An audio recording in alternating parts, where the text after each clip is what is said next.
Well, here we are. We've made it. After months of prediction videos going all the way back to August, we are just days away from the Oscars, and it's time for my final predictions. In this last prediction video of the current awards season, I'll be discussing the 8 above-the-line categories at the 95th Academy Awards. Here we go. Best Adapted Screenplay. The nominees are All Quiet on the Western Front, Glass Onion: A Knives Out Mystery, Living, Top Gun: Maverick, and Women Talking. So of the 2 screenplay categories, I do believe this is the easier one to call. I just don't know what can beat Sarah Polley for Women Talking. This film got in to Best Picture. That's a big reason why I'm choosing it. Now, Women Talking doesn't have this in the bag. It only got one other nomination, Best Picture. But I feel like Sarah Polley is a beloved figure in the industry. She's not just a writer-director, she's also an actor. And she has one other Oscar nomination behind her in the Adapted Screenplay category for Away From Her. A lot of people were predicting that Sarah Polley could maybe win Best Director months ago. She didn't get into Best Director. The movie didn't do very well on Oscar nominations morning. It didn't get a single acting nomination, which still surprises me. I mean, supporting actress was wide open. Like, we could have had a Jessie Buckley or Claire Foy show up there, and they didn't. I feel like just one other nomination, I'd feel a little bit more confident here, but that Best Picture nomination is a huge get. And I do think because it got into picture, that means more people are going to watch it, more people are going to recognize it in the screenplay category, and I just don't think there's a clear second place win here. Of course, All Quiet on the Western Front and Top Gun: Maverick are in picture too, but are we really going to reward either of those screenplays? Like, obviously BAFTA did for All Quiet, they love that movie. But as much as I think that All Quiet on the Western Front can win like cinematography, maybe sound, I don't think it wins in screenplay. That would be a weird win for me. Same thing with Top Gun: Maverick. I don't think we recognize that movie in the screenplay category. That would be shocking. And then Rian Johnson is just happy to be here. I do think it's interesting that the only nomination Knives Out got a few years back was in the screenplay category. And then here we are a few years later, there was talk of Janelle Monáe getting in, like maybe a Best Picture nomination. And then for the second time, a Knives Out movie only gets recognized in the screenplay category. It happened again for Johnson here. I'm happy he got the nomination, but I don't think he can win for that. In some way, I feel like Living could be a spoiler. Kazuo Ishiguro is a very beloved novelist, screenwriter, but I remember predicting Living would win Adapted Screenplay at BAFTA, and it didn't. They didn't go for it in screenplay, they didn't go for it in actor for Bill Nye. So I feel like if it couldn't win at BAFTA, why would it win at the Oscars? In some ways, I feel like the second place in Adapted Screenplay is All Quiet on the Western Front. Since that movie did get 9 nominations, and it won in this category at BAFTA, that would be the spoiler here. I think if Women Talking had not gotten into picture, I'd be predicting All Quiet on the Western Front.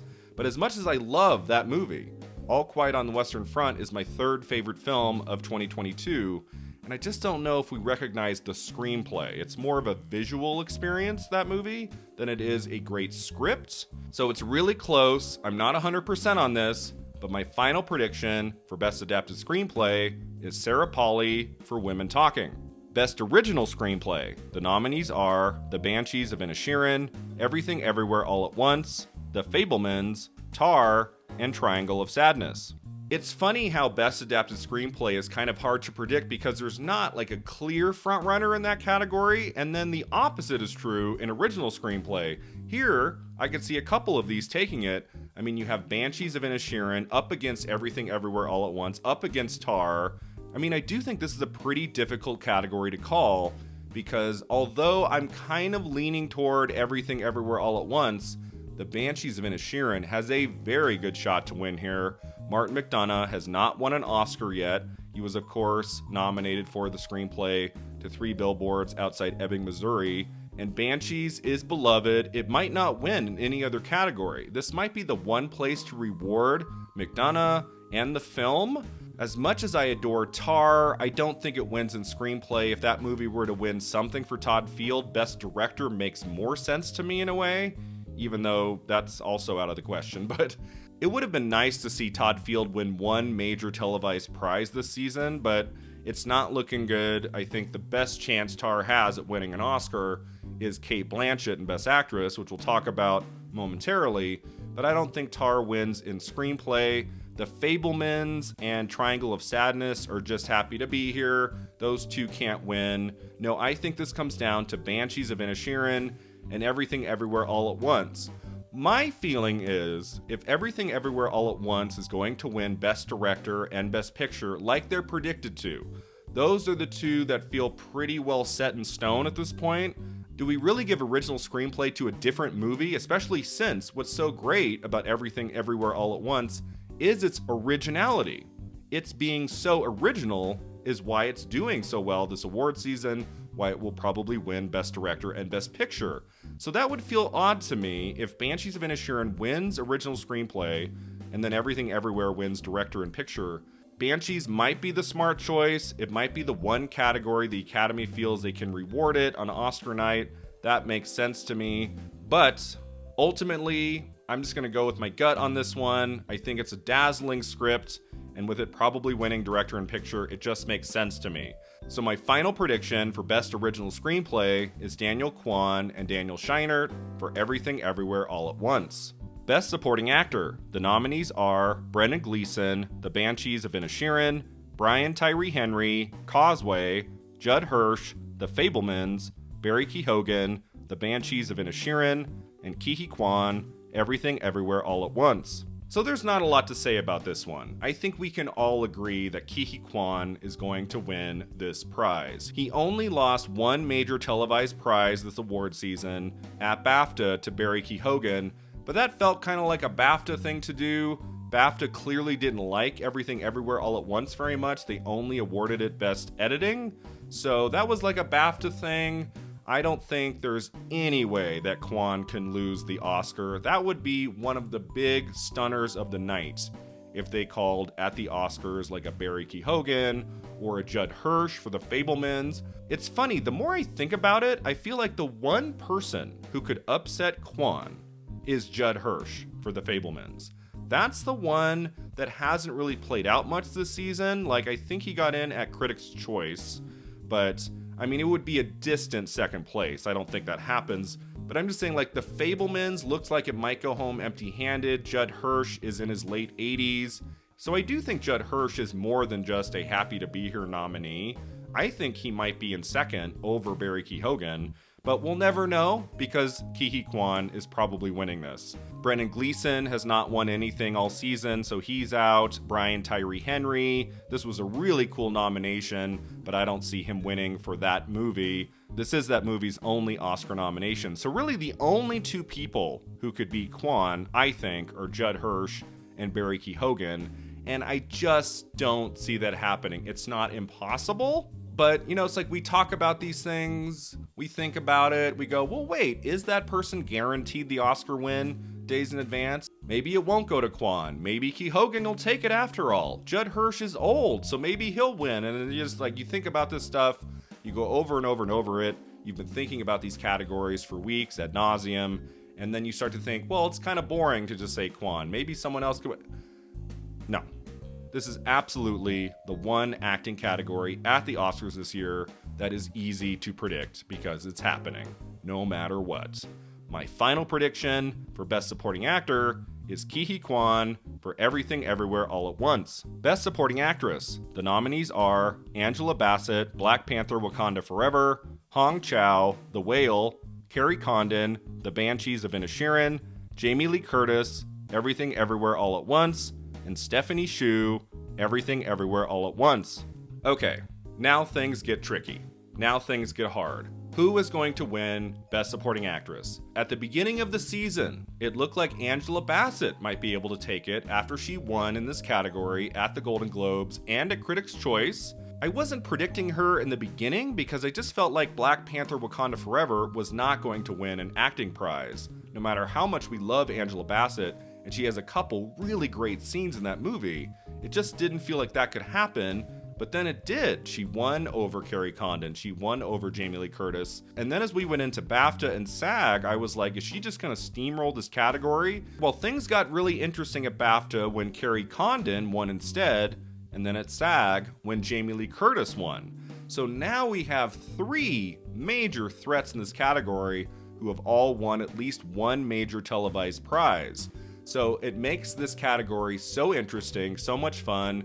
I don't know about you, but I get so bored in those years where all 4 of those acting categories are just sweeps from the Golden Globes all the way to the Oscars. It's so dull. I like when there's 2 or 3 people who can possibly win on Oscar night, and I think you could make a case for Bassett, Condon, or Curtis. Now, I do still have Curtis in 3rd place. I loved her win at SAG. I loved her speech. It was my favorite speech of the night, outside of maybe James Hong. But when you look at her performance in that movie, I just don't think that's at the level of an Oscar win. That would be very surprising to me. I feel like if you were going to reward Everything Everywhere All at Once in Best Supporting Actress, it should be Stephanie Hsu, who is amazing in that film. That's the win that I would like to see. Hong Chow is also great in The Whale, but she hasn't won anything all season, so I think she is just happy to be here. I do think Best Supporting Actress comes down to Angela Bassett or Carrie Condon. Let's break this down. I think a very smart prediction here is Carrie Condon. The Banshees of Inisherin got lots of nominations. It might not win in original screenplay. It might not win anywhere else. This could be the one place that voters reward Banshees of Inisherin, giving Carrie Condon the win for a great performance. Like, she is dazzling in that movie. I loved her work in that film. Carrie Condon feels to me like a Mark Rylance win, like a Tilda Swinton win. It's not an actor that everybody knows, but his performance everybody really likes or loves, and it's a way to reward the movie overall. Since there's not a major frontrunner in the category, it feels like Carrie Condon could happen. Like, we give Banshees of Inisherin something on Oscar night, and because no one can really decide who to reward in supporting actress, let's ultimately give it to Carrie Condon. So I think that could happen. I'm pretty close to predicting her. I was on a Gold Derby podcast the other day where I said I'm going all in on Carrie Condon, but then I thought about it for a couple days. I thought about it, and I thought about it. And I'm really close to changing my mind to Angela Bassett because I thought about Regina King. Regina King won the Golden Globe Award and the Critics' Choice Award for Best Supporting Actress in 2019 for If Beale Street Could Talk, a movie that didn't do very well throughout award season. At the Oscars, I believe it only got into 3 categories. It got into Supporting Actress for Regina King, and it got into, I think, 2 technical categories. One was Score, if I remember right. And so that movie wasn't very beloved. It didn't get into Best Picture, didn't get Best Director, but Regina King still won Best Supporting Actress. Another thing about King that season is that she was not even nominated at BAFTA or at SAG. Like, she wasn't even nominated at SAG, and then she went on to win Best Supporting Actress at the Oscars.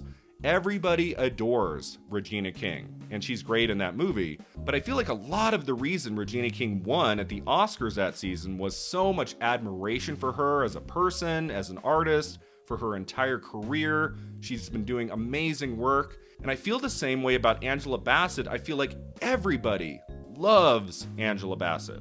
Why did she lose at SAG? To me, that's the number one question. If she couldn't win at SAG, can she win at the Oscars? If Regina King had been nominated at SAG, maybe Regina King just would have won there. So taking her out of the equation, but it feels like Regina King wasn't able to get into BAFTA or SAG, and Angela Bassett did. She got into all the major televised ceremonies. And so now as we're getting close to Oscar, I'm wondering about the awards body looking at this category. Will enough people check Carrie Condon's name off the list? Or will a lot of people look down and see the name Angela Bassett, remember that she didn't win for What's Love Got to Do With It 29 years ago? This is a great moment to reward her, not only for her performance in Black Panther Wakanda Forever, but for her entire career. You could also argue some of these points to Jamie Lee Curtis, who is a seasoned veteran. Everyone really loves her, and she won at SAG. So I guess you might say Curtis is closer to a win than some of us think, but it's really tough. I think it's going to be close. I think it's going to be very, very, very, very close. And what gives me the most pause in predicting Angela Bassett is that she lost at SAG and it's a Marvel sequel. Those two reasons give me pause in predicting her. Part of me thinks the smart choice here is Carrie Condon. I think Carrie Condon is a very likely win in supporting actress at the Oscars. But I feel like there's enough industry love for Angela Bassett to push her over the finish line. I do think one reason that Jamie Lee Curtis might have won at SAG was just the intense love everybody has for Everything Everywhere All at Once. The actors really clearly respond to that movie, whereas when you're talking about everybody in the Academy, that might be a different story. And since Black Panther Wakanda Forever does have 4 nominations in the technical categories, it does mean a lot of people will be looking at that movie. It's not like Black Panther Wakanda Forever only has the 1 nomination for Angela Bassett and nothing else. That would give me a lot of pause, but because it is showing up in some of these technical categories, there will be some people looking at it and responding to her performance.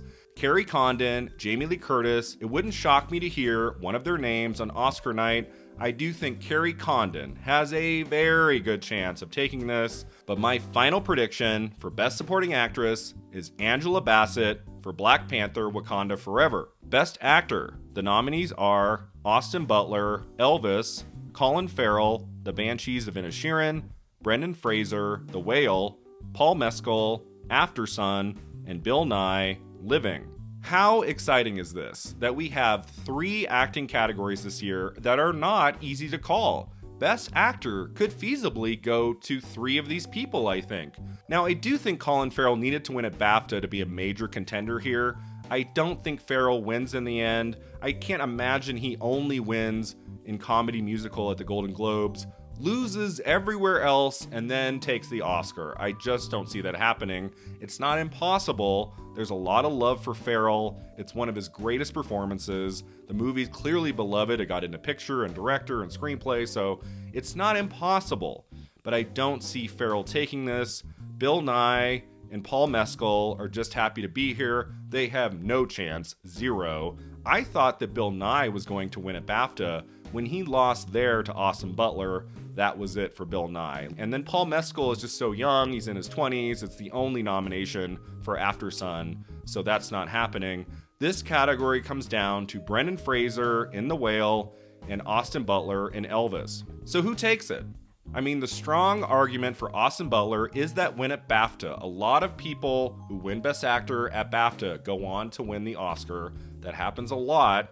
And then Elvis is in the Best Picture category, and The Whale is not. So I do think Butler has a little bit of an edge here, even though he didn't win at SAG, and SAG usually is a good indicator also of who can win at the Oscars. I just feel like in some ways, actors will respond to Brendan Fraser and his narrative and his very dramatic physical transformation in The Whale, whereas when you have the entire Oscar awards body voting for Best Actor, I feel like a lot of people love Elvis Presley, really enjoy Baz Luhrmann's film.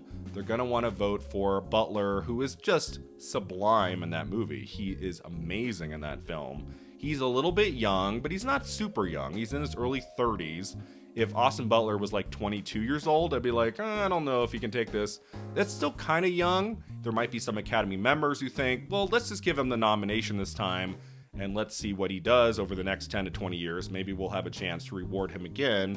And then I think about, do Academy members really care about narrative? Because Brendan Fraser has had an incredible narrative this season.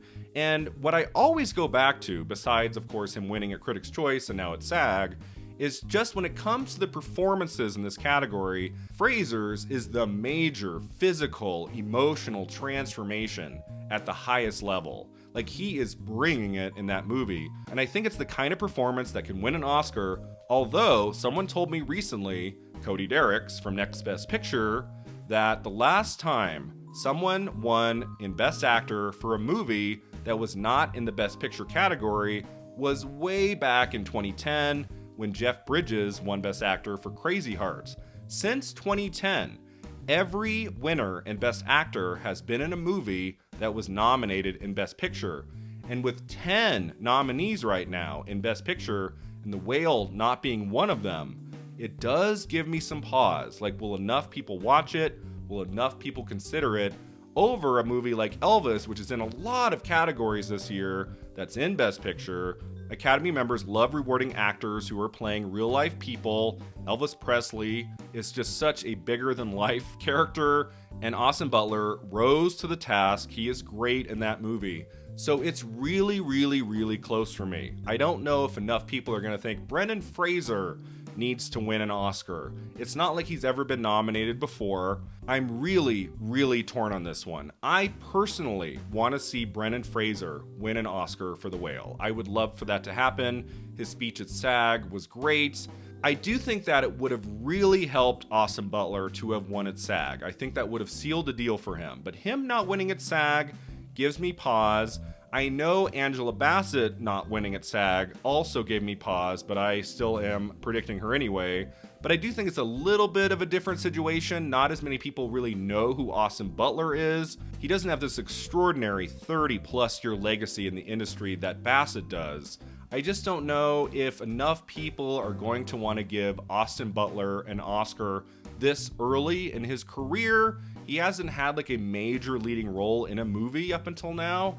So I'm really struggling. I'm going back and forth. I would put Austin Butler at 49% right now. If he wins, it won't be unexpected. I will be happy for him. That would be a great win. But my final prediction in Best Actor is Brendan Fraser for The Whale.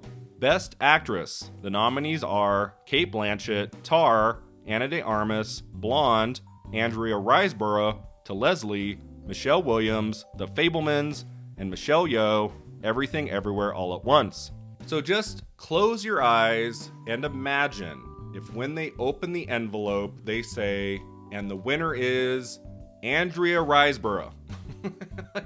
Could you imagine? Could you imagine that happening? Going back and forth all season long. Will it be Blanchett? Will it be Yeoh? Andrea Riseborough basically wasn't a part of the award season at all outside of Independent Spirit. And then she wins at the Oscars. People have been saying that, like she could be a spoiler. I don't see that happening because it's the movie's only nomination. If it was just actors voting, like maybe. But because it's everybody, not everyone I think is going to get to their screener for To Leslie. I think more people are just going to watch Tar and Everything Everywhere All at Once, since those two movies are in so many categories. So as much as I love the idea of them calling Andrea Riseborough's name, I just don't see that happening. Ana de Armas and Michelle Williams are just happy to be here. It's really weird how Michelle Williams is on her 5th Oscar nomination for a movie that's in Best Picture, Best Director, Best Original Screenplay, Best Supporting Actor, and we're not even talking about it. Like, she's a non-threat in this category. Williams is on her 5th nomination. Like, she should be at least in 2nd or 3rd place. I would put her in 4th place, actually.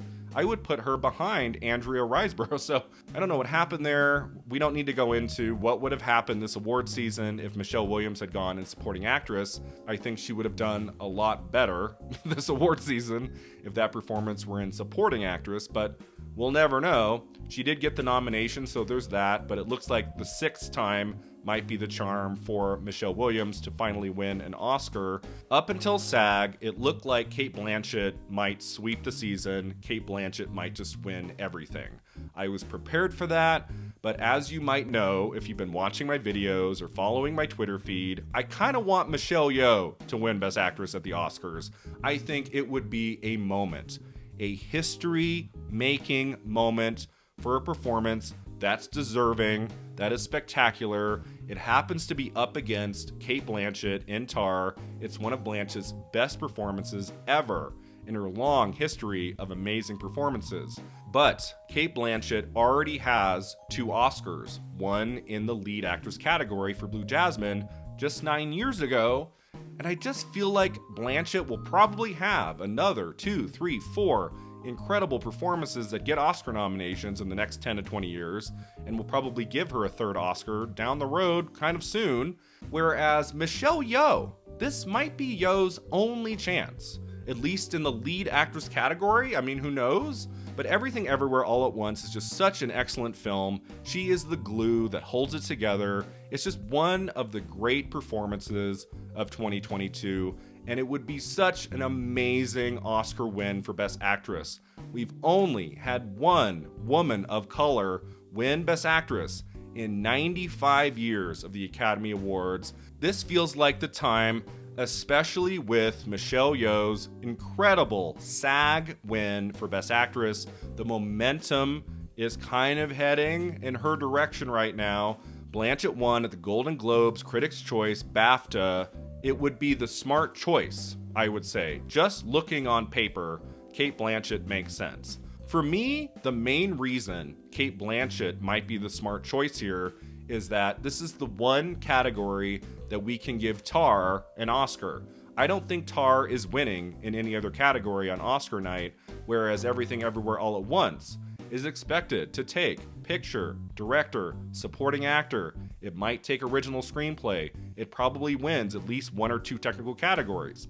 It makes sense that we would reward Everything Everywhere in all of those categories, but in Best Actress, we give it to Tar because Tar is probably going home empty-handed if Cate Blanchett doesn't win. That makes sense to me. That to me is like the main reason Blanchett wins. The movie also overperformed on Oscar nominations morning. It got into not only picture and director, but also editing and cinematography and original screenplay. Like, people really love this movie. It's not like Cate Blanchett is the film's only Oscar nomination. The movie's really strong too. That's another reason why Blanchett could take it. If Blanchett had only won an Oscar in supporting actress for The Aviator and she hadn't won for Blue Jasmine, I think Blanchett would be unstoppable here, but because she has that lead actress win for Blue Jasmine, I feel like enough Academy members might look at her and think, we'll probably be able to reward her with a third Oscar down the road, probably in the next 5 to 10 years. This might be Michelle Yeoh's only moment to shine on that Oscar stage. I do think her win at SAG pushes her in the right direction. A lot of people are going to take another look at that film and her performance. I don't think Blanchett has it in the bag anymore, like I thought she might, up until that SAG win for Yeoh. And because of the incredible passion that awards bodies are having for Everything Everywhere All at Once, outside of the Golden Globes and BAFTA, pretty much everyone else is really digging this movie and giving it lots of prizes left and right. I mean, SAG won in 4 of its 5 possible categories. The only category it didn't win was Best Actor, because there's not a leading actor in the movie. So I just keep going back and forth on this because on paper, it makes sense that Cate Blanchett wins this. If they call her name, I'm not going to be mad. I'm not going to be crying. Tar is my favorite film of 2022, so it would be a very great win. I just think this is Michelle Yeoh's moment. I would love to see Yeoh take this prize, and I think her win at SAG shows it's possible. I think it's more than possible. I think Michelle Yeoh is going to win. My final prediction for Best Actress is Michelle Yeoh in Everything Everywhere All at Once. Best Director, the nominees are Martin McDonagh, The Banshees of Inisherin, Daniel Kwan and Daniel Scheinert, Everything Everywhere All at Once, Steven Spielberg, The Fabelmans, Todd Field, Tar, and Ruben Östlund, Triangle of Sadness. So I've talked a lot about the acting categories. I'm not going to say much about director and picture, because I think you know where this is going. Who can beat Daniel Kwan and Daniel Scheinert for Everything Everywhere All at Once? I think the only person who had a legitimate shot was Steven Spielberg for The Fabelmans. Spielberg, of course, won Best Director at the Golden Globes, so it seemed like he was going to be an early favorite in this category. Steven Spielberg has not won an Oscar since 1999 for Saving Private Ryan. For a career as esteemed as his is, you'd think that Spielberg would have 3 Oscars by now in the Best Director category, and this seemed like the movie that could make it happen. But boy, the buzz around this movie, especially during award season, has kind of faded. I don't think it's going to win anything on Oscar night, sad to say, because it is in my top 5 of the year. I love The Fabelmans. I think it's a very worthy movie, but I don't think it wins anything on Oscar night, and I don't think Spielberg can take it.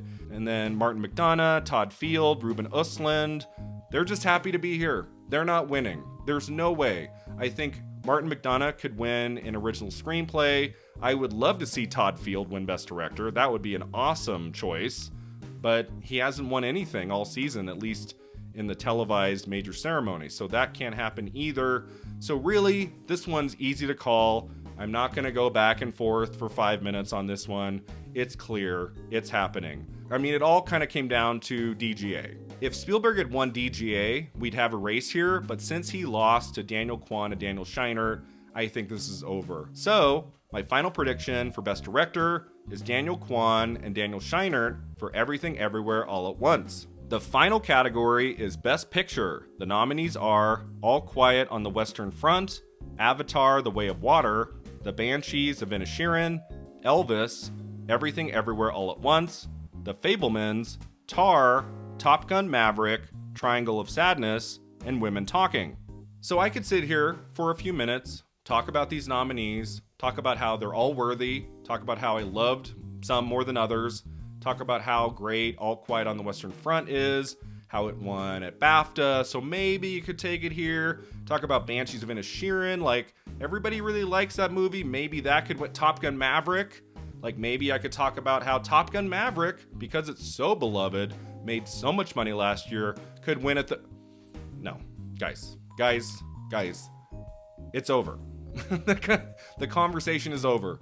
Everything Everywhere All at Once. It won Best Picture at Critics' Choice. It won at PGA. It won at DGA. It won at SAG. The race for Best Picture is over. My final prediction for Best Picture is Everything Everywhere All at Once. Thanks so much for watching. If you enjoyed this video, don't forget to like and subscribe. And let me know in the comments below, what are your predictions in the top 8 categories at the upcoming 95th Academy Awards? Do you agree with my picks, or do you think I have it all wrong? We'll see you next time.